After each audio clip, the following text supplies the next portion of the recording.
আসসালামু আলাইকুম ওয়া রাহমাতুল্লাহি ওয়া বারাকাতুহু। প্রিয় প্রতিফল চ্যানেলের শ্রোতা বন্ধুরা, আশা করি আল্লাহ পাকের অশেষ রহমতে আপনারা সকলেই ভালো আছেন। হযরত আবু হুরায়রা রাদিয়াল্লাহু তাআলা আনহু থেকে বর্ণিত, রাসূলুল্লাহ সাল্লাল্লাহু আলাইহি ওয়াসাল্লাম বলেছেন, আল্লাহ যখন জান্নাত সৃষ্টি করেছেন, জিবরাইলকে বলেছেন, যাও তা দেখো। সে গেল ও তা দেখল। অতঃপর এসে বলল, হে আমার রব, আপনার ইজ্জতের কসম, তার ব্যাপারে কেউ শুনে তাতে প্রবেশ ব্যতীত থাকবে না। অতঃপর তা কষ্ট দ্বারা ঢেকে দিলেন। অতঃপর বললেন, হে জিব্রাইল, যাও তা দেখো। সে গেল ও তা দেখল। অতঃপর এসে বলল, হে আমার রব, আপনার ইজ্জতের কসম, আমি আশঙ্কা করছি তাতে কেউ প্রবেশ করবে না। তিনি বলেন, আল্লাহ যখন জাহান্নাম সৃষ্টি করেছেন, বলেছেন, হে জিব্রাইল, যাও তা দেখো। সে গেল ও তা দেখল। অতঃপর এসে বলল, হে আমার রব, আপনার ইজ্জতের কসম, তার ব্যাপারে কেউ শুনে তাতে কখনো প্রবেশ করবে না। অতঃপর তিনি তা প্রবৃত্তি দ্বারা ঢেকে দিলেন। অতঃপর বললেন, হে জিব্রাইল, যাও তা দেখো। সে গেল ও তা দেখল। অতঃপর এসে বলল, হে আমার রব, আপনার ইজ্জতের কসম, আমি আশঙ্কা করছি তাতে প্রবেশ ব্যতীত কেউ বাকি থাকবে না। হযরত আবু হুরায়রা রাদিয়াল্লাহু তাআলা আনহু থেকে বর্ণিত, রাসূলুল্লাহ সাল্লাল্লাহু আলাইহি ওয়াসাল্লাম বলেন, আল্লাহ তাআলা বলেছেন, আমি আমার নেক বান্দাদের জন্য তৈরি করেছি যা কোনো চোখ দেখেনি, কোনো কান শ্রবণ করেনি এবং কোনো মানুষের অন্তর তার কল্পনাও হয়নি। হযরত আবু হুরায়রা রাদিয়াল্লাহু তাআলা আনহু থেকে বর্ণিত, নবী করিম সাল্লাল্লাহু আলাইহি ওয়াসাল্লাম একদা কথা বলছিলেন। তার নিকট গ্রামের এক ব্যক্তি ছিল। জান্নাতীদের এক ব্যক্তি তার রবের নিকট কৃষির জন্য অনুমতি চেয়েছে। আল্লাহ তাকে বললেন, তুমি কি তাতে নেই যা চেয়েছ? সে বলল, অবশ্যই, তবে আমি কৃষি করতে চাই। সে দ্রুত চাষ করল, বীজ বপন করল, চোখের পলকে তার চারা গজালো, কাণ্ড সোজা হলো, ফসল কাটার সময় হলো এবং তার স্তূপ হলো পাহাড়ের ন্যায়। আল্লাহ তাআলা বলবেন, হে বনি আদম, তুমি এসব গ্রহণ করো, কারণ কোনো জিনিস তোমাকে তৃপ্ত করবে না। গ্রামের লোকটি বলল, হে আল্লাহর রসূল, এ ব্যক্তি কুরাইশি বা আনসারী ব্যতীত কেউ নয়, কারণ তারা কৃষি করে, কিন্তু আমরা কৃষক নই।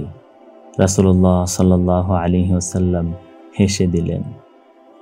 জান্নাত এক বচন, বহু বচনে জান্নাত অর্থ ঘন সন্নিবেশিত বাগান, বাগ বাগিচা। আরবিতে বাগানকে রওদতুন এবং হাদিকতুন বলা হয়, কিন্তু জান্নাত শব্দটি আল্লাহ রব্বুল আলামিনের নিজস্ব একটি পরিভাষা। পারিভাষিক অর্থে জান্নাত বলতে এমন স্থানকে বোঝায় যা আল্লাহ রব্বুল আলামিন তার অনুগত বান্দাদের জন্য নির্দিষ্ট করে রেখেছেন, যা দিগন্ত বিস্তৃত, নানা রকম ফুলে ফুলে সুশোভিত, সুরম্য অট্টালিকা সম্বলিত মনোমুগ্ধকর বাগান, যার চারপাশ দিয়ে প্রবাহমান বিভিন্ন ধরনের নদীনালা ও ঝর্ণাধারা, যেখানে চির বসন্ত বিরাজমান। আমরা জান্নাতকে জান্নাতও বলে থাকি। জান্নাত ফার্সি শব্দ, এখানে আমরা আরবি শব্দটি ব্যবহার করব। জান্নাত চির শান্তির জায়গা, সেখানে আরামায়েশ, সুখ শান্তি, আমোদ প্রমোদ, চিত্ত বিনোদন ও আনন্দ আহ্লাদের চরম ও পরম ব্যবস্থা রয়েছে। সেখানে ভোগবিলাস ও পানাহারের আতিশয্য। জান্নাতীরা যা কামনা করবে কিংবা কোনো কিছু পাওয়ার আহ্বান জানাবে, সকল কিছু পাবে। সেখানে সবাই যুবক হয়ে বাস করবে। শরীরে কোনো রোগ শোক, জরাজীর্ণতা, মন্দা, বার্ধক্য, দুর্বলতা ও অপারগতা থাকবে না। যত ধরনের ফল ফলাদি, খাদ্য খাবার, পানীয়, দুধ, মধু, সুস্বাদু খাবার সব খেতে পারবে। ভোগবিলাসের সকল উপায় উপকরণ বিদ্যমান, সেগুলো স্বাদ ও গন্ধে অপূর্ব। আমোদ প্রমোদ, ভ্রমণ বিহার, খেলাধুলা, বেড়ানো, বাজার করা ও শুভেচ্ছা স্বাগত জানাতে পারবে। প্রাচুর্যের কোনো অভাব হবে না। দ্রুতগামী যানবাহন সহ মনের ইচ্ছা চোখের নিমিয়ে পূরণ করতে পারবে। নারীদের জন্য থাকবে নয়নাভিরাম স্বামী এবং স্বামীদের জন্য থাকবে নয়নাভিরাম স্ত্রী ও রূপবতী লাবণ্যময় হুর। তারা সেখানে সুখী সুন্দর দাম্পত্য জীবনযাপন করবে। মানুষ সেখানে পেশাব পায়খানা নাকের শ্লেষ্মা থেকে মুক্ত এবং নারীরা ঋতুমুক্ত হবে। এক কথায় পরম ও চরম শান্তি বলতে যা বোঝায় তা সবই জান্নাতে পাওয়া যাবে। দুনিয়ার সুখ শান্তির যত ব্যবস্থা আছে, জান্নাতের সুখ শান্তির তুলনায় তা কিছুই না, বরং তা দুনিয়ার সকল আরামায়েশকে হার মানাবে। মানুষ সুখ পেতে চায়, তাই পরম সুখ লাভের প্রতিযোগিতায় অবতীর্ণ হওয়া উচিত। জান্নাতে ব্যাপক পরিচিতি সম্পর্কে সংক্ষেপে এক বর্ণনায় মহান আল্লাহ তাআলা বলেন, কেউ জানে না তার জন্য কি কি নয়নাভিরাম বিনিময় লুকায়িত আছে। হযরত আবু হুরায়রা রাদিয়াল্লাহু তাআলা আনহু থেকে বর্ণিত, রাসূলুল্লাহ সাল্লাল্লাহু আলাইহি ওয়াসাল্লাম বলেন, মহান আল্লাহ রাব্বুল আলামিন ইরশাদ করেন, আমি আমার নেক বান্দাদের জন্য এমন নিয়ামত তৈরি করে রেখেছি যা কোনো চক্ষু দেখেনি, কোনো কান শোনেনি এবং এমনকি কোনো মানুষ তা কল্পনা করতে পারে না। এরপর তিনি বলেন, যদি তোমরা চাও তাহলে নিম্ন আয়াতটি পড়ো, যার অর্থ হলো, কেউ জানে না তার জন্য কি কি নয়নাভিরাম বিনিময় লুকায়িত আছে। নিশ্চয়ই যারা ঈমান এনেছে এবং সৎকর্ম করেছে তাদের জন্য রয়েছে জান্নাতুল ফিরদাউস আপ্যায়ন স্বরূপ। সেথায় তারা চিরস্থায়ী থাকবে, সেখান থেকে তারা স্থানান্তর কামনা করবে না। যিনি স্বীয় অনুগ্রহে আমাদেরকে স্থায়ী নিবাসে দারুল মাকামে স্থান দিয়েছেন, যেখানে কোনো কষ্ট আমাদেরকে স্পর্শ করে না এবং যেখানে কোনো ক্লান্তিও আমাদেরকে স্পর্শ করে না। হে আমার কওম, দুনিয়ার জীবন তো কেবল দুনিয়ার উপভোগ বস্তু, আর পরকালই হচ্ছে দারুল করার তথা স্থায়ী আবাস গৃহ। আর আল্লাহ দারুস সালাম তথা শান্তির নিবাসের দিকে আহ্বান করেন এবং যাকে ইচ্ছা হেদায়েত দান করেন সরল পথের দিকে। যার কাছে অবস্থিত বসবাসের জান্নাত যখন বৃক্ষটি দ্বারা আচ্ছন্ন হওয়ার তদ্বারা আচ্ছন্ন ছিল, তার দৃষ্টি বিভ্রম হয়নি এবং সীমা লঙ্ঘনও করেনি। এবং আমাকে পরবর্তীদের মধ্যে সত্যভাষী করো এবং আমাকে নিয়ামত উদ্যানের অধিকারীদের অন্তর্ভুক্ত করো। বলুন, এটা উত্তম না চিরকাল বসবাসের জান্নাত, যার সুসংবাদ দেওয়া হয়েছে মুত্তাকিদেরকে? সেটা হবে তাদের প্রতিদান ও প্রত্যাবর্তন স্থান। তারা চিরকাল বসবাসরত অবস্থায় সেখানে যা চাইবে তাই পাবে। এই প্রার্থিত ওয়াদা পূরণ আপনার পালনকর্তার দায়িত্ব। সেদিন তারা এক চিরস্থায়ী জান্নাতে প্রবেশ করবে, যেখানে তাদের সোনায় বাঁধানো ও মুক্তা খচিত কাকন পরানো হবে। সেখানে তাদের পোশাক হবে রেশমের। সেদিন তারা এক চিরস্থায়ী জান্নাতে প্রবেশ করবে, সেখানে তাদের সোনায় বাঁধানো ও মুক্তা খচিত কাকন পরানো হবে। সেখানে তাদের পোশাক হবে রেশমের। সেদিন তারা বলবে, আল্লাহর শুকর, যিনি আমাদের কাছ থেকে যাবতীয় দুঃখ কষ্ট দূরীভূত করে দিয়েছেন। অবশ্যই আমাদের মালিক ক্ষমাশীল গুণগ্রাহী। যে লোক পুরুষ হোক কিংবা নারী কোনো সৎকর্ম করে এবং বিশ্বাসী হয়, তবে তারা জান্নাতে প্রবেশ করবে এবং তাদের প্রাপ্য তিল পরিমাণও নষ্ট হবে না। আল্লাহ ক্রয় করে নিয়েছেন মুসলমানদের থেকে তাদের জান ও মাল, এই মূল্যে যে তাদের জন্য রয়েছে জান্নাত। তারা যুদ্ধ করে আল্লাহ তাআলার রাহে অতঃপর মারে ও মরে। তাওরাত, ইনজিল ও কুরআনে তিনি এ সত্য প্রতিশ্রুতিতে অবিচল। আর আল্লাহ তাআলার চেয়ে প্রতিশ্রুতি রক্ষায় কে অধিক? সুতরাং তোমরা আনন্দিত হও সে লেনদেনের ওপর যা তোমরা করছো তার সাথে, আর এ হলো মহান সাফল্য। আর যারা ঈমান এনেছে এবং সৎকর্ম করেছে, অবশ্য আমি প্রবিষ্ট করাবো তাদেরকে জান্নাতে, যার তলদেশে প্রবাহিত রয়েছে নহরসমূহ। সেখানে তারা থাকবে অনন্তকাল। সেখানে তাদের জন্য থাকবে পরিষ্কার পরিচ্ছন্ন স্ত্রীগণ। তাদেরকে আমি প্রবিষ্ট করাবো ঘন ছায়া নিড়ে। আল্লাহ ঈমানদার পুরুষ ও ঈমানদার নারীদের প্রতিশ্রুতি দিয়েছেন কানন পুঞ্জের, যার তলদেশে প্রবাহিত হয় প্রস্রবণ। তারা সেগুলোরই মাঝে থাকবে। আর এসব কানন কুঞ্জে থাকবে পরিচ্ছন্ন থাকার ঘর। বস্তুত এ সমুদয়ের মাঝে সবচেয়ে বড় হলো আল্লাহ তাআলার সন্তুষ্টি। এটি হলো মহান কৃতকার্যতা। নিশ্চয়ই খোদাভীরুরা নিরাপদ স্থানে থাকবে উদ্যান রাজি ও নদীসমূহে। তারা পরিধান করবে চিকন ও পুরু রেশমি বস্ত্র, মুখোমুখি হয়ে বসবে। এরূপই হবে, এবং আমি তাদেরকে আনত লোচনা স্ত্রী দেব। তারা সেখানে শান্ত মনে বিভিন্ন ফলমূল আনতে বলবে। জান্নাতে প্রবেশ করো তোমরা এবং তোমাদের বিবিগণ সানন্দে। তাদের কাছে পরিবেশন করা হবে স্বর্ণের থালা ও পানপাত্র, এবং তথায় রয়েছে মনে যা চায় এবং নয়ন যাতে তৃপ্ত হয়। তোমরা তথায় চিরকাল অবস্থান করবে। এই যে জান্নাতের উত্তরাধিকারী তোমরা হয়েছ, এটা তোমাদের কর্মের ফল। তথায় তোমাদের জন্য আছে প্রচুর ফলমূল, তা থেকে তোমরা আহার করবে। নিশ্চয় অপরাধীরা জাহান্নামের আযাবে চিরকাল থাকবে। তোমাদেরকে এই ধারণা যে তোমরা জান্নাতে চলে যাবে, অথচ সে লোকদের অবস্থা অতিক্রম করনি যারা তোমাদের পূর্বে অতীত হয়েছে।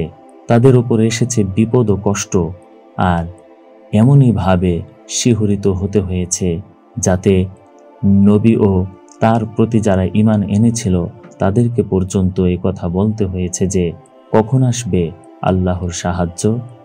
তোমরা শুনে নাও, আল্লাহ তাআলার সাহায্য একান্তই নিকটবর্তী। অপরদিকে যারা বলে আল্লাহ তাআলাই হচ্ছেন আমাদের মালিক, অতঃপর এই ঈমানের উপর তারা অবিচল থাকে, মৃত্যুর সময় যখন তাদের কাছে ফেরেশতা নাজিল হবে এবং তাদের বলবে, হে আল্লাহ তাআলার প্রিয় বান্দারা, তোমরা ভয় পেও না, চিন্তিত হও না, উপরন্তু তোমাদের কাছে যে জান্নাতের ওয়াদা করা হয়েছিল, আজ তোমরা তারই সুসংবাদ গ্রহণ করো এবং আনন্দিত হও। আমরা ফেরেশতারা দুনিয়ার জীবনেও তোমাদের বন্ধু ছিলাম, আর আখিরাতেও আমরা তোমাদের বন্ধুই থাকব। সেখানে তোমাদের মন যা কিছু চাইবে তাই তোমাদের জন্য মজুদ থাকবে, এবং যা কিছুই তোমরা সেখানে তলব করবে তা তোমাদের জন্য হাজির থাকবে। পরম ক্ষমাশীল ও দয়ালু আল্লাহর পক্ষ থেকে এ হচ্ছে তোমাদের সেদিনের মেহমানদারি। তাফসিরে মাআরিফুল কুরআনে হযরত ওয়াকি ইবনে জাররাহ রাহমাতুল্লাহি আলাইহির বরাতে উল্লেখ আছে, যারা আল্লাহকে রব হিসেবে স্বীকার করে এবং সমস্ত কাজে আল্লাহর আনুগত্য করে ও গুনাহ থেকে বেঁচে থাকে, তাদের কাছে 3 সময়ে ফেরেশতা নাজিল হয়। 1. মৃত্যুর সময়, যখন ফেরেশতা এসে বলতে থাকে, তোমার কোনো ভয় নেই, তুমি দুশ্চিন্তা করো না, বরং তুমি জান্নাতের সুসংবাদ শুনে নাও। 2. কবরের ভেতর, যখন ফেরেশতা এসে বলতে থাকে, তোমার কোনো ভয় নেই, তুমি দুশ্চিন্তা করো না, বরং তুমি জান্নাতের সুসংবাদ শুনে নাও। 3. হাসরের ময়দানে, যখন ফেরেশতা এসে বলতে থাকে, তোমার কোনো ভয় নেই, তুমি দুশ্চিন্তা করো না, বরং তুমি জান্নাতের সুসংবাদ শুনে নাও। যেদিন আপনি দেখবেন ঈমানদার পুরুষ ও ঈমানদার নারীদেরকে তাদের সম্মুখ ভাগে ও ডান পার্শ্বে তাদের জ্যোতি ছুটাছুটি করবে, বলা হবে, আজ তোমাদের জন্য সুসংবাদ জান্নাতের। যার তলদেশে নদী প্রবাহিত, তাতে তারা চিরকাল থাকবে। নিশ্চয় যারা বিশ্বাস স্থাপন করে এবং সৎকর্ম করে, আল্লাহ তাআলা তাদেরকে দাখিল করবেন উদ্যানসমূহে, যার তলদেশ দিয়ে নদীসমূহ প্রবাহিত হবে। তাদেরকে তথায় স্বর্ণ, কঙ্কন ও মুক্তা দ্বারা অলঙ্কৃত করা হবে এবং তথায় তাদের পোশাক হবে রেশমি। নিশ্চয়ই খোদাভীরুরা থাকবে জান্নাতে ও নিয়ামতে। তারা উপভোগ করবে যা তাদের পালনকর্তা তাদের দেবেন, এবং তিনি জাহান্নামের আযাব থেকে তাদেরকে রক্ষা করবেন। তাদেরকে বলা হবে, তোমরা যা করতে তার প্রতিফল স্বরূপ তোমরা তৃপ্ত হয়ে পানাহার করো। তারা শ্রেণীবদ্ধ সিংহাসনে হেলান দিয়ে বসবে। আমি তাদেরকে আয়তলোচনা হুরদের সাথে বিবাহ বন্ধনে আবদ্ধ করে দেব। আমি তাতে সৃষ্টি করি খেজুর ও আঙ্গুরের বাগান এবং প্রবাহিত করি তাতে নদী, যাতে তারা তার ফল খায়। তাদের হাত একে সৃষ্টি করে না, অতঃপর তারা কৃতজ্ঞতা প্রকাশ করে না কেন? পবিত্র তিনি, যিনি জমিন থেকে উৎপন্ন উদ্ভিদকে, তাদেরই মানুষকে এবং যা তারা জানে না তার প্রত্যেককে জোড়া জোড়া করে সৃষ্টি করেছেন। তথায় থাকবে আনত নয়না রমণীগণ, কোনো জিন ও মানব পূর্বে যাদের ব্যবহার করেনি। অতএব তোমরা উভয়ে তোমাদের পালনকর্তার কোন কোন অবদানকে অস্বীকার করবে? প্রবাল ও পদ্মরাগ সদৃশ রমণীগণ, অতএব তোমরা উভয়ে তোমাদের পালনকর্তার কোন কোন অবদানকে অস্বীকার করবে? সৎ কাজের প্রতিদান উত্তম পুরস্কার ব্যতীত কি হতে পারে? তারা সবুজ মসনদে এবং উৎকৃষ্ট মূল্যবান বিছানায় হেলান দিয়ে বসবে। তারা তাতে হেলান দিয়ে বসবে, পরস্পর মুখোমুখি হয়ে তাদের কাছে ঘোরাফেরা করবে চির কিশোরীরা, পানপাত্র, কুঁজা ও খাঁটি সুরাপূর্ণ পেয়ালা হাতে নিয়ে। তারা পান করলে তাদের শির পীড়া হবে না এবং বিকারগ্রস্ত হবে না। আর তাদের পছন্দ মতো ফলমূল নিয়ে এবং রুচিমতো পাখির মাংস নিয়ে তথায় থাকবে আনত নয়না হুরগণ, আবরণে রক্ষিত মতির ন্যায়। তারা যা কিছু করত তার পুরস্কার স্বরূপ। তারা তথায় অবান্তর ও কোনো খারাপ কথা শুনবে না, কিন্তু শুনবে সালাম আর সালাম। যারা ডান দিকে থাকবে তারা কত ভাগ্যবান! তারা থাকবে কাঁটাবিহীন বদরিকা বৃক্ষে এবং কাঁদি কাঁদি কলায় এবং দীর্ঘ ছায়ায় এবং প্রবাহিত পানিতে ও প্রচুর ফল মূলে, যা শেষ হবার নয় এবং নিষিদ্ধও নয়। আর থাকবে সমুন্নত সজ্জায়। আমি জান্নাতি রমণীগণকে বিশেষ রূপে সৃষ্টি করেছি, অতঃপর তাদেরকে করেছি চিরকুমারী, কামিনী, সমবয়স্কা, ডান দিকের লোকদের জন্য। হযরত আবু হুরায়রা রাদিয়াল্লাহু তাআলা আনহু থেকে বর্ণিত, নবী করিম সাল্লাল্লাহু আলাইহি ওয়াসাল্লাম ইরশাদ করেন, আল্লাহর রাস্তায় জিহাদকারীদের জন্য আল্লাহ তাআলা জান্নাতে 100টি মর্যাদার স্তর প্রস্তুত রেখেছেন। দুটি স্তরের ব্যবধান হলো আসমান ও জমিনের দূরত্বের ন্যায়। আর তোমরা আল্লাহর কাছে চাইলে জান্নাতুল ফিরদাউস চাইবে, কেননা এটাই হলো সবচেয়ে উত্তম ও সর্বোচ্চ জান্নাত। হযরত আবু হুরায়রা রাদিয়াল্লাহু তাআলা আনহু থেকে বর্ণিত, রাসূলুল্লাহ সাল্লাল্লাহু আলাইহি ওয়াসাল্লাম ইরশাদ করেন, জান্নাতে প্রথম প্রবেশকারী দলের আকৃতি পূর্ণিমার চাঁদের ন্যায় উজ্জ্বল হবে। তারা সেখানে থুথু ফেলবে না, নাক ঝাড়বে না এবং মল ত্যাগ করবে না। সেখানে তাদের পাত্র হবে স্বর্ণের, তাদের চিরুনি হবে স্বর্ণ মিশকের ন্যায় সুগন্ধযুক্ত। তাদের প্রত্যেকের জন্য এমন দুজন স্ত্রী থাকবে যাদের সৌন্দর্যের ফলে গোশত ভেদ করে পায়ের নলার হাড়ের মজ্জা দেখা যাবে। তাদের মাঝে কোনো মতবিরোধ থাকবে না, পরস্পর হিংসা বিদ্বেষ থাকবে না। তাদের সকলের অন্তর এক অন্তরের মতো থাকবে। তারা সকাল সন্ধ্যায় আল্লাহ তাআলার তাসবিহ পাঠ করবে। হযরত আবু হুরায়রা রাদিয়াল্লাহু তাআলা আনহু থেকে বর্ণিত, রাসূলুল্লাহ সাল্লাল্লাহু আলাইহি ওয়াসাল্লাম ইরশাদ করেন, জাহান্নাম প্রবৃত্তি আনন্দ উল্লাস দ্বারা বেষ্টিত, আর জান্নাত বেষ্টিত দুঃখ কষ্ট দ্বারা। জান্নাত দুঃখ কষ্ট দ্বারা বেষ্টিত। এর দ্বারা উদ্দেশ্য হলো ইবাদত বন্দেগী করা, হালাল হারাম মেনে চলা, আল্লাহর হুকুম এবং রসুলের সুন্নাত মোতাবেক জীবন গড়া বাহ্যিক দৃষ্টিতে একটু কষ্টকর, তবে একটু কষ্ট স্বীকার করে যদি এগুলো করা যায় তাহলে সোজা জান্নাতে যাওয়া যাবে। আলোচ্য হাদিসে একথাই বলা হয়েছে। হযরত আবু হুরায়রা রাদিয়াল্লাহু তাআলা আনহু থেকে বর্ণিত, রাসূলুল্লাহ সাল্লাল্লাহু আলাইহি ওয়াসাল্লাম ইরশাদ করেন, আমার সকল উম্মতি জান্নাতে প্রবেশ করবে, কিন্তু যে অস্বীকার করে সে ব্যতীত। সাহাবাগণ জিজ্ঞেস করলেন, কে অস্বীকার করবে? তিনি বললেন, যারা আমার অনুসরণ করে তারা জান্নাতে প্রবেশ করবে, আর যে আমার অবাধ্য হবে সেই অস্বীকার করল। হযরত আবু হুরায়রা রাদিয়াল্লাহু তাআলা আনহু থেকে বর্ণিত, রাসূলুল্লাহ সাল্লাল্লাহু আলাইহি ওয়াসাল্লাম ইরশাদ করেন, কিয়ামত দিবসে জান্নাতবাসীদেরকে বলা হবে, হে জান্নাতবাসী, এ হচ্ছে চিরন্তন জীবন, এখানে কোনো মৃত্যু নেই। আর জাহান্নামবাসীদেরকে বলা হবে, হে জাহান্নামবাসী, এ হচ্ছে চিরন্তন জীবন, এখানে কোনো মৃত্যু নেই। হযরত আবু হুরায়রা রাদিয়াল্লাহু তাআলা আনহু থেকে বর্ণিত, রাসূলুল্লাহ সাল্লাল্লাহু আলাইহি ওয়াসাল্লাম ইরশাদ করেন, কোনো ব্যক্তি সকাল সন্ধ্যায় যতবার মসজিদে যাতায়াত করে, আল্লাহ তার জন্য জান্নাতে ততবার মেহমানদারির ব্যবস্থা করে রাখেন। হযরত আবু হুরায়রা রাদিয়াল্লাহু তাআলা আনহু থেকে বর্ণিত, রাসূলুল্লাহ সাল্লাল্লাহু আলাইহি ওয়াসাল্লাম ইরশাদ করেন, এমন দুটি কালিমা রয়েছে যা দয়াময় আল্লাহর নিকট অতি প্রিয়, উচ্চারণে খুব সহজ এবং আমলের পাল্লায় অনেক ভারী। কালিমা দুটি হচ্ছে সুবহানাল্লাহি ওয়া বিহামদিহি সুবহানাল্লাহিল আযীম। আমরা আল্লাহ তাআলার প্রশংসা সহ তার পবিত্রতা ঘোষণা করছি। মহান আল্লাহ অতীব পবিত্র।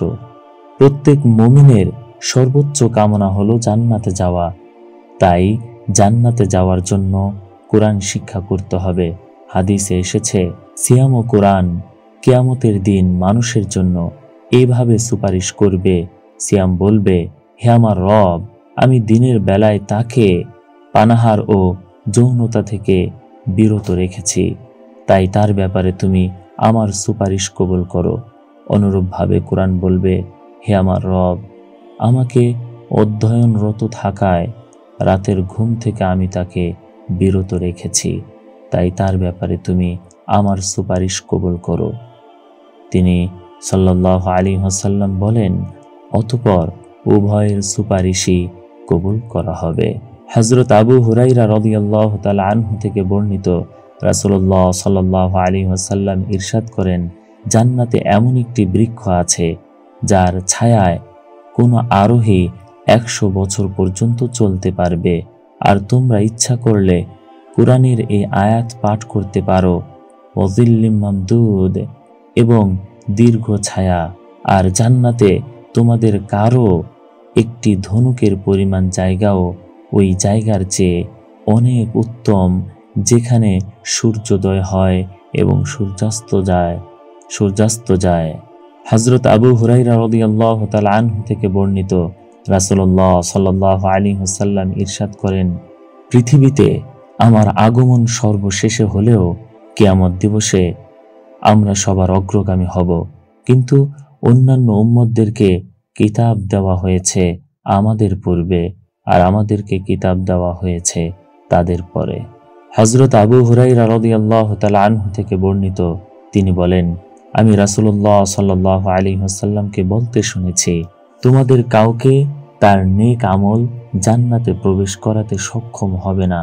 তোমাদের কাউকে তার নেক আমল জান্নাতে প্রবেশ করাতে সক্ষম হবে না।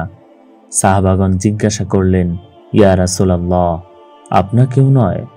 তিনি বললেন, আমাকেও নয়, যতক্ষণ পর্যন্ত আল্লাহ আমাকে তার করুণা ও মেহেরবানি দ্বারা ঢেকে না দেন। সুতরাং তোমরা মধ্যপন্থা অবলম্বন করো এবং তার নৈকট্য লাভের চেষ্টা চালিয়ে যাও। আর তোমাদের কেউ যেন মৃত্যু কামনা না করে, কেননা সে ভালো লোক হলে বেশি বয়স হওয়ার কারণে আরো বেশি নেক আমল করার সুযোগ হবে, আর মন্দ লোক হলে সে লজ্জিত হয়ে তওবা করার সুযোগ পাবে।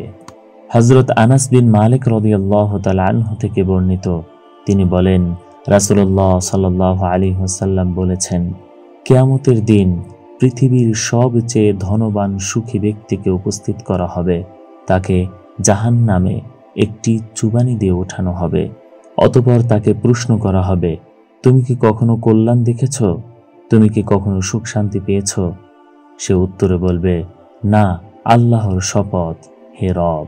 এরপর পৃথিবীর সবচেয়ে হতভাগ্য ও দরিদ্র লোকটিকে উপস্থিত করা হবে, যে জান্নাত লাভ করেছে। তাকে জান্নাতে একটি চুবানি দেওয়া হবে। অতঃপর তাকে প্রশ্ন করা হবে, তুমি কি কখনো অভাব দেখেছ? তুমি কি কখনো কষ্টে পতিত হয়েছিলে? সে উত্তরে বলবে, না, আল্লাহর শপথ, হে রব, আমি পৃথিবীতে কখনো কষ্ট দেখিনি, কখনো বিপদে পড়িনি। এ হাদিসে দুই ব্যক্তির দৃষ্টান্ত তুলে ধরা হয়েছে। প্রথম ব্যক্তি জাহান্নামের আযাবের একটু ছোঁয়া পেয়ে পৃথিবীর সকল সুখের কথা একেবারে ভুলে যাবে, আর দ্বিতীয় ব্যক্তি জান্নাতের একটু ছোঁয়া পেয়ে পৃথিবীর সকল দুঃখ কষ্টের কথা ভুলে যাবে। হযরত আনাস বিন মালিক রাদিয়াল্লাহু তাআলা আনহু থেকে বর্ণিত, রাসূলুল্লাহ সাল্লাল্লাহু আলাইহি ওয়াসাল্লাম বলেছেন, কিয়ামতের দিন জান্নাত লাভকারী এক ব্যক্তিকে উপস্থিত করা হবে।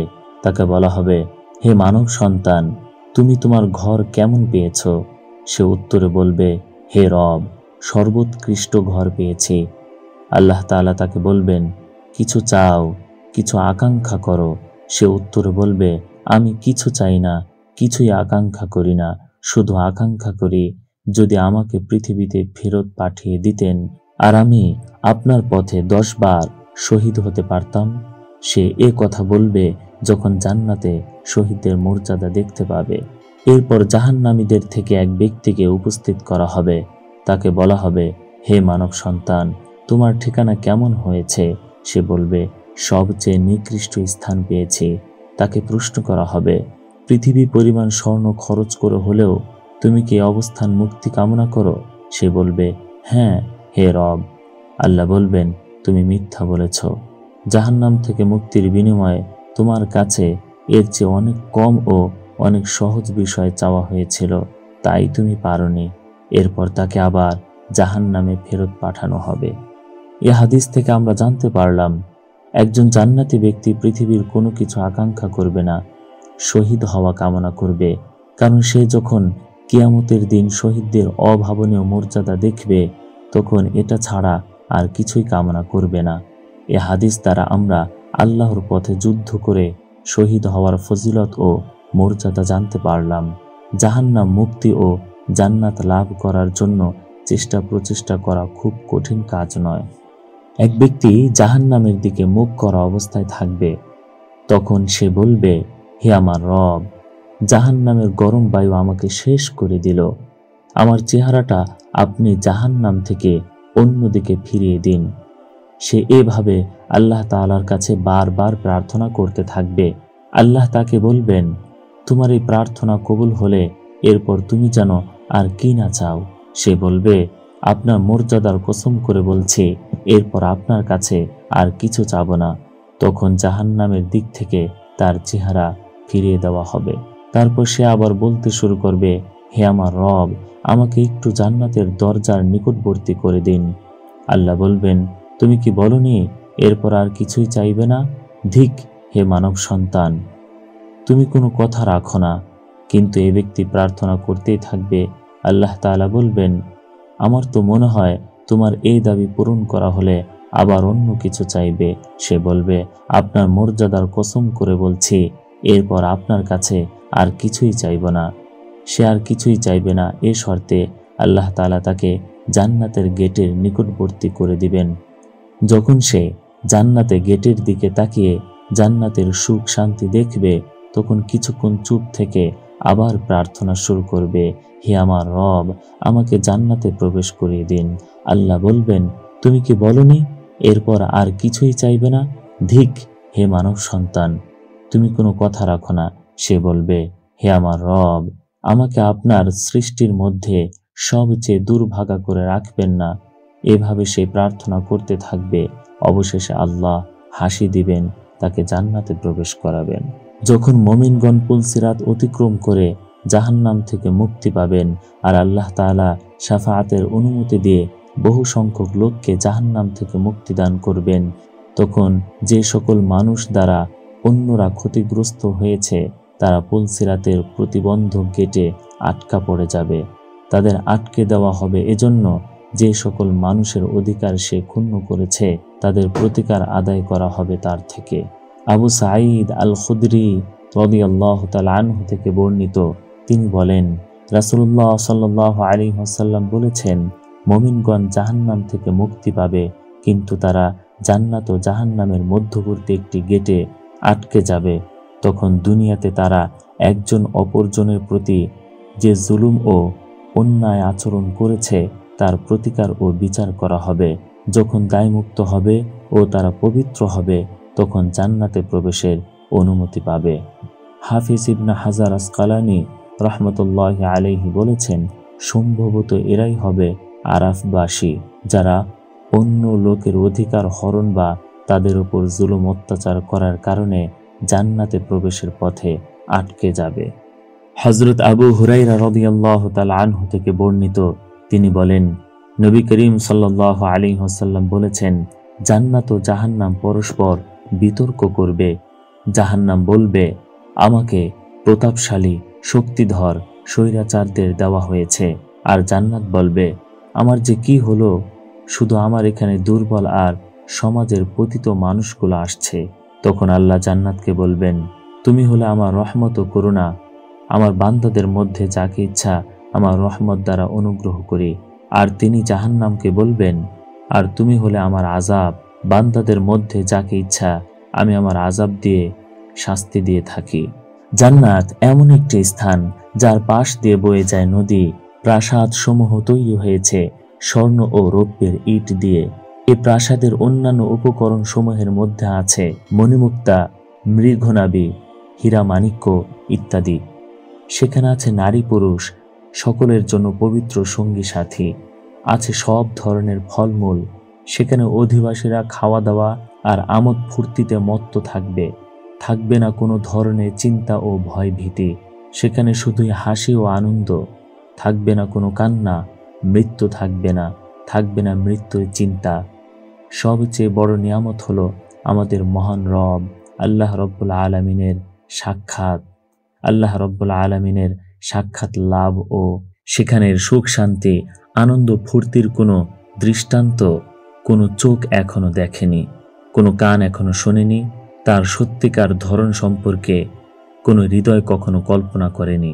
হযরত আনাস ইবনে মালিক রাদিয়াল্লাহু তাআলা আনহু থেকে বর্ণিত, তিনি বলেন, রাসূলুল্লাহ সাল্লাল্লাহু আলাইহি ওয়াসাল্লাম বলেছেন, আমি কিয়ামতের দিন জান্নাতের গেটে এসে জান্নাত খুলে দেব। আমি কিয়ামতের দিন জান্নাতের গেটে এসে জান্নাত খুলে দিতে বলবো। তখন দারোয়ান প্রশ্ন করবে, আপনি কে? আমি বলবো, আমি মুহাম্মদ। তখন সে বলবে, আমাকে নির্দেশ দেওয়া হয়েছে যে আপনার পূর্বে আমি যেন কারো জন্য জান্নাতের দরজা খুলে না দেই।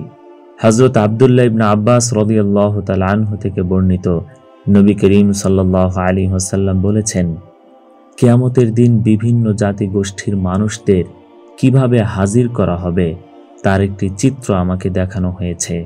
আমি দেখলাম একজন নবী আসলেন, তার সাথে 10 জনের কম সংখ্যক অনুসারী। আরেকজন নবী আসলেন, তার সাথে 1 জন বা 2 জন অনুসারী। আবার আরেকজন নবী আসলেন, তার সাথে কোনো অনুসারী নেই। এরপর দেখলাম বড় একদল মানুষকে আনা হলো। আমি ধারণা করলাম এরা আমার অনুসারী হবে, কিন্তু আমাকে বলা হলো এরা মুসা আলাইহিস সালাম ও তার অনুসারী। আমাকে বলা হলো আপনি অন্য প্রান্তে তাকান। আমি তাকালাম, দেখলাম বিশাল একদল মানুষ। আমাকে বলা হলো এবার অন্য প্রান্তে তাকান। আমি তাকালাম, দেখলাম সেখানেও বিশাল একদল মানুষ।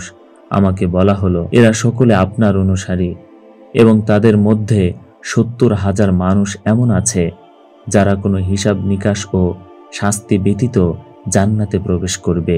এই কথাগুলো বলার পর রাসূলুল্লাহ সাল্লাল্লাহু আলাইহি ওয়াসাল্লাম উঠে তার ঘরে গেলেন।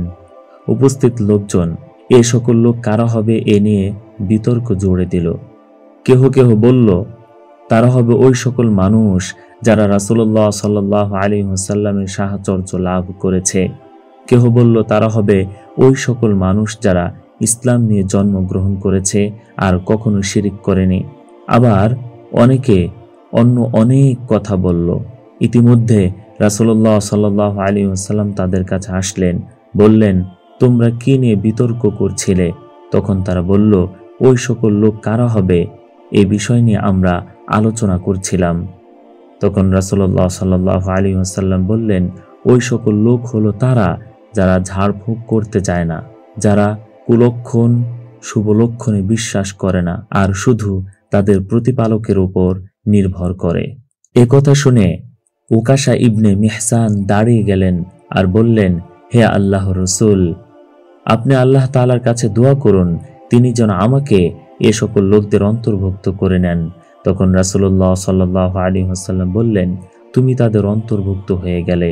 এরপর আরেকজন দাঁড়িয়ে বলল, হে আল্লাহর রাসূল, আপনি আল্লাহ তাআলার কাছে দোয়া করুন তিনি যেন আমাকেও এ সকল লোকদের অন্তর্ভুক্ত করেন। তখন রাসূলুল্লাহ সাল্লাল্লাহু আলাইহি ওয়াসাল্লাম বললেন, উকাশা তোমাকে ছাড়িয়ে গেছে।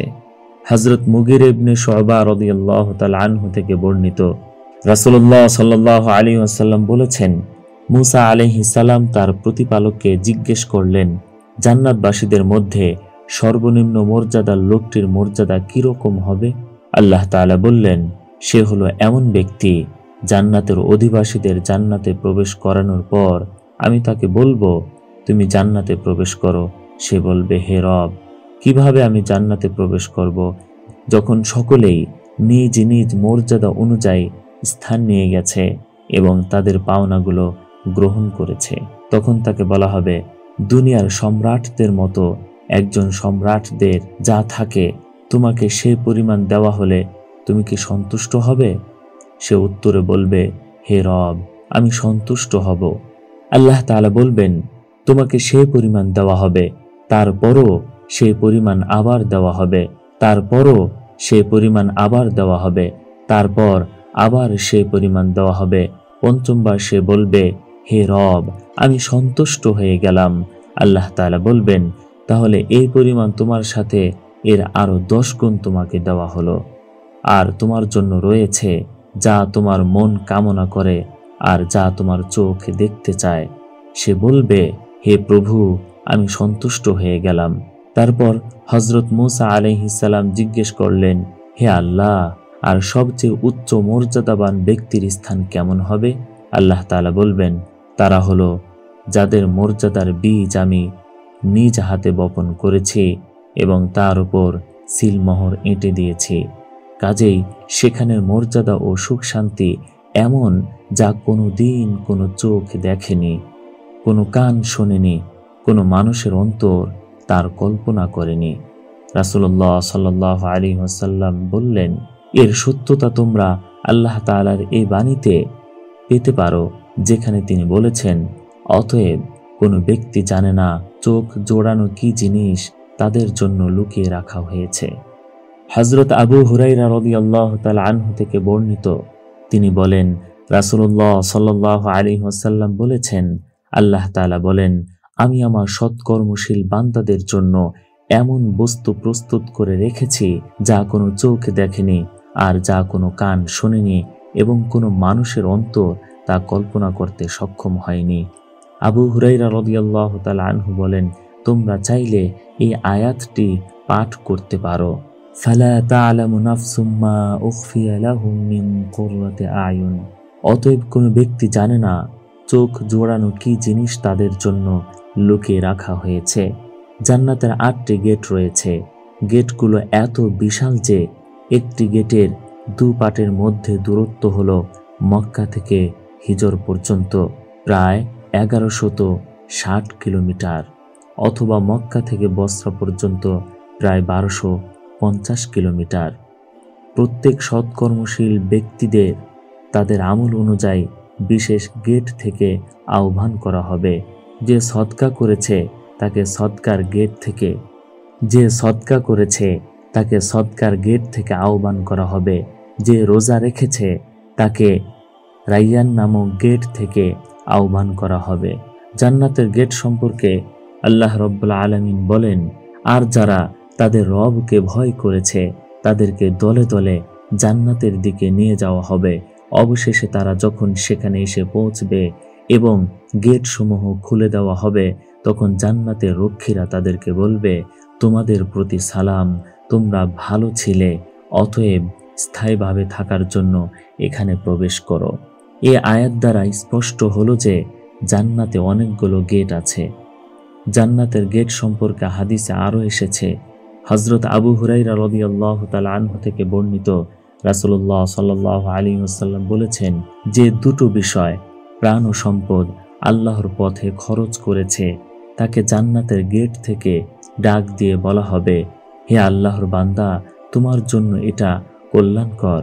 যে নামাজি হবে তাকে নামাজের দরজা থেকে ডাকা হবে, আর যে জিহাদকারী তাকে জিহাদের গেট থেকে ডাকা হবে। সিয়াম পালনকারীকে রাইয়ান নামক গেট থেকে ডাকা হবে। যে সদকা করেছে তাকে সদকার গেট থেকে ডাকা হবে। একথা শুনে আবু বকর রাদিয়াল্লাহু তাআলা আনহু প্রশ্ন করলেন, ইয়া রাসূলুল্লাহ, আপনার প্রতি আমার পিতামাতা উৎসর্গ হোক, যাকে এ সকল গেট থেকে ডাকা হবে সে কি কোনো অসুবিধার সম্মুখীন হবে? আর এমন কোনো লোক পাওয়া যাবে যাকে জান্নাতের সকল গেট থেকে ডাকা হবে? রাসূল সাল্লাল্লাহু আলাইহি ওয়াসাল্লাম বললেন, হ্যাঁ, পাওয়া যাবে। আমি আশা করি তুমি তাদের একজন। এ হাদিস থেকে আমরা জানতে পারলাম এমন কিছু নেককার মানুষ থাকবেন যাদেরকে জান্নাতের সকল গেট ও দরজা দিয়ে ডাকা হবে। জান্নাতের সকল দরজা তাদের জন্য খোলা থাকবে। আর এ সকল ভাগ্যবানদের একজন হলেন খলিফাতুল মুসলিমিন আবু বকর সিদ্দিক রাদিয়াল্লাহু তাআলা আনহু। কারণ তিনি সকল নেক আমলই সম্পাদন করতেন, কোনো নেক আমলই ত্যাগ করতেন না। হযরত আবু হুরায়রা রাদিয়াল্লাহু তাআলা আনহু থেকে বর্ণিত, একদিন রাসূল সাল্লাল্লাহু আলাইহি ওয়াসাল্লাম বললেন, তোমাদের মধ্যে আজ কে রোজা রেখেছ? আবু বকর রাদিয়াল্লাহু তাআলা আনহু বললেন, আমি রোজা রেখেছি। এরপর তিনি প্রশ্ন করলেন, কে তোমাদের মধ্যে আজ কোনো মৃত ব্যক্তির দাফন কাফন ও জানাজায় অংশ নিয়েছ? আবু বকর রাদিয়াল্লাহু তাআলা আনহু বললেন, আমি অংশ নিয়েছি। তারপর তিনি বললেন, তোমাদের মধ্যে কে আজ কোনো অভাবী ব্যক্তিকে খাবার খাইয়েছ? আবু বকর রাদিয়াল্লাহু তাআলা আনহু বললেন, আমি খাবার দিয়েছি। তারপর তিনি প্রশ্ন করলেন, তোমাদের মধ্যে আজ কে অসুস্থ ব্যক্তির সেবা করেছ?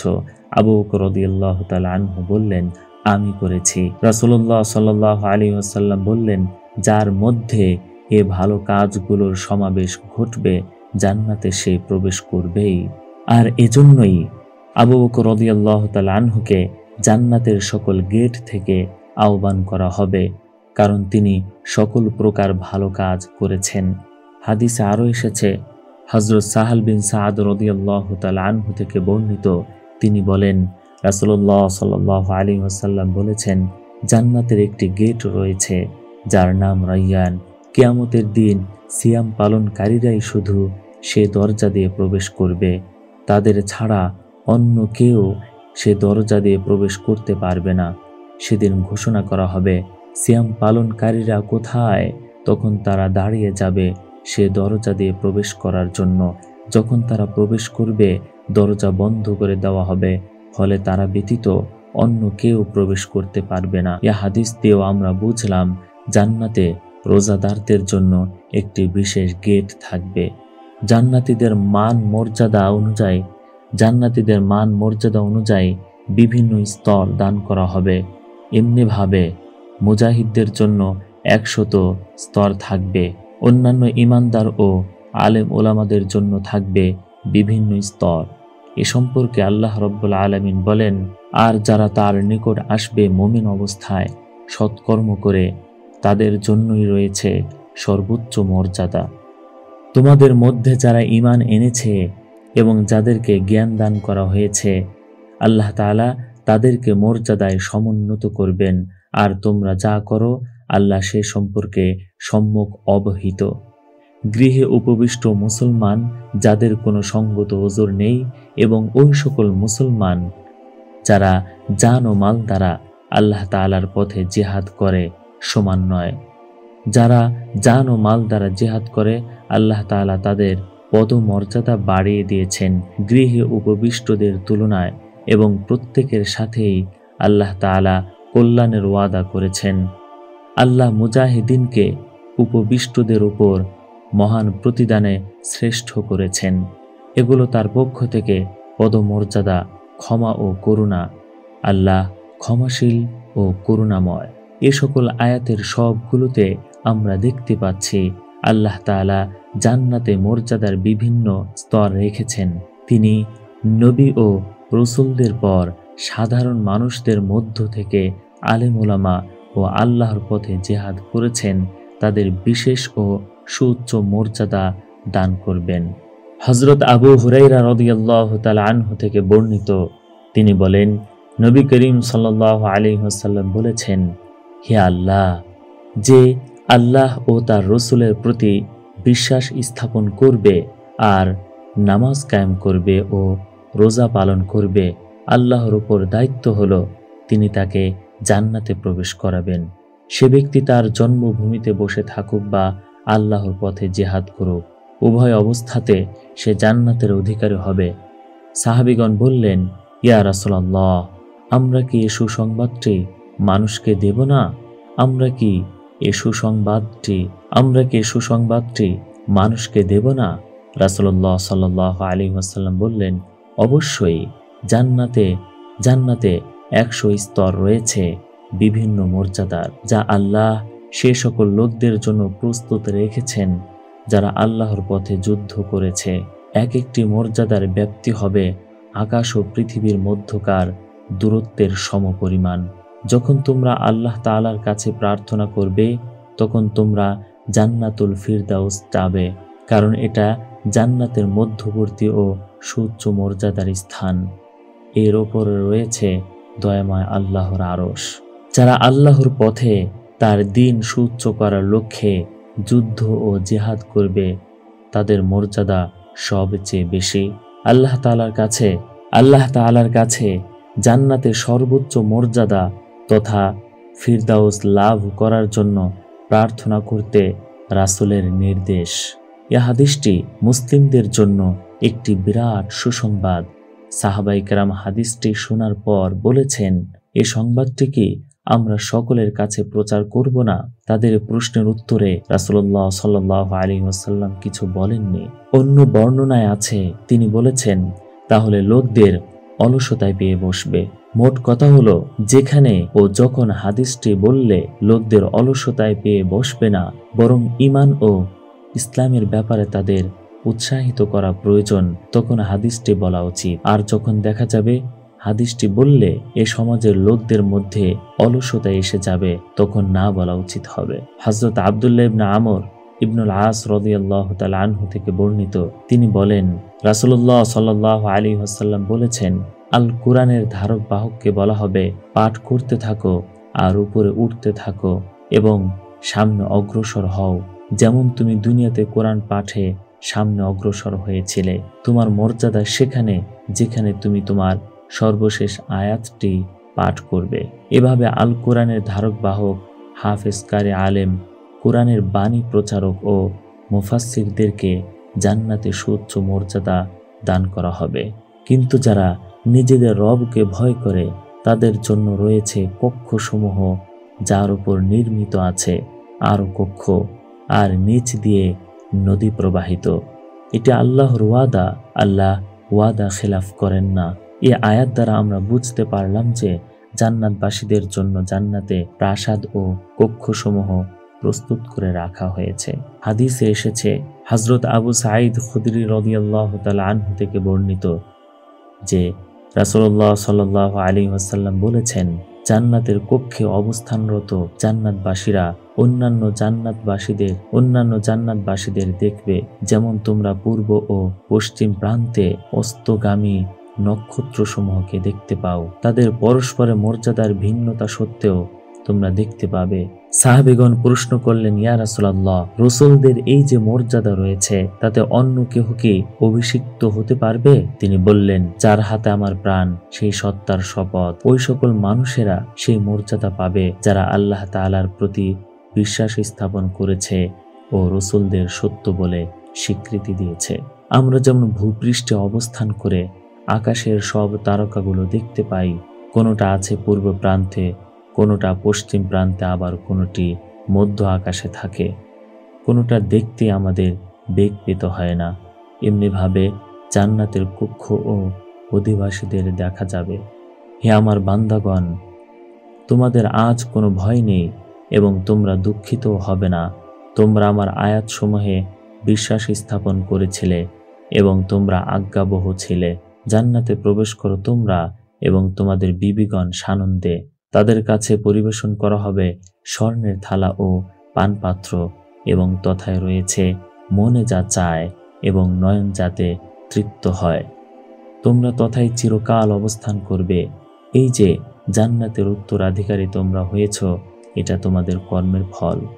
তথায় তোমাদের জন্য আছে প্রচুর ফলমূল, তা থেকে তোমরা আহার করবে। অন্য আয়াতে আল্লাহ রাব্বুল আলামিন বলেন, যারা ঈমানদার এবং যাদের সন্তানরা ঈমানে তাদের অনুগামী, আমি তাদেরকে তাদের পিতৃপুরুষদের সাথে মিলিত করে দেব এবং তাদের আমল বিন্দু মাত্র হ্রাস করব না। প্রত্যেক ব্যক্তি নিজ কৃতকর্মের জন্য দায়ী। আমি তাদেরকে দেব ফলমূল এবং মাংস, যা তারা চাইবে। সেখানে তারা একে অপরকে পান পাত্র দেবে, যাতে অসার বকাবাজি নেই এবং পাপ কর্মও নেই। সুরক্ষিত মতি সদৃশ কিশোররা তাদের সেবায় ঘোরাফেরা করবে। তারা একে অপরের দিকে মুখ করে জিজ্ঞাসাবাদ করবে। তারা বলবে, আমরা ইতিপূর্বে নিজেদের বাসগৃহে ভীত কম্পিত ছিলাম, অতঃপর আল্লাহ আমাদের প্রতি অনুগ্রহ করেছেন এবং আমাদেরকে আগুনের শাস্তি থেকে রক্ষা করেছেন। জান্নাতে মনে যা চায় ও চোখে যা দেখতে চায় তার সব কিছুই থাকবে। এমন নয় যে শুধু আল কোরআন ও হাদিসে যা উল্লেখ করা হয়েছে শুধু সেগুলোই থাকবে। শুধু বাগান, নদী, গাছ, ফলমূলই নয়, মনে যা চায় তার সব কিছুই পাওয়া যাবে জান্নাতে। দুনিয়াতে একজন মানুষ যত প্রভাবশালী, ক্ষমতার অধিকারী ও ধন সম্পদের মালিক হোক না কেন, সে তো করতে পারে না। কিন্তু জান্নাত এরকম নয়। সেখানে নেই কোনো সীমাবদ্ধতা। জান্নাতে খাবার দাবার সম্পর্কে আল্লাহ তাআলা আরো বলেন, অগ্রবর্তীগণ তো অগ্রবর্তী, তারাই নৈকট্যশীল অবদানের উদ্যানসমূহে। তারা একদল পূর্ববর্তীদের মধ্য থেকে এবং অল্প সংখ্যক পরবর্তীদের মধ্য থেকে। স্বর্ণখচিত সিংহাসন, তারা তাতে হেলান দিয়ে বসবে পরস্পর মুখোমুখি হয়ে। ভিডিওটি ভালো লেগে থাকলে লাইক করুন, শেয়ার করুন এবং চ্যানেলটি সাবস্ক্রাইব করে পাশে থাকা বেল আইকন বাটনটি অন করে রাখুন, যেন আপনার পছন্দের ভিডিও সবার আগে পৌঁছে যায় আপনার কাছে। কমেন্টে আপনার মূল্যবান মতামত তুলে ধরুন, যেন আপনার পছন্দ অনুযায়ী ভিডিও তৈরি করে আপনার কাছে পৌঁছে দিতে পারি।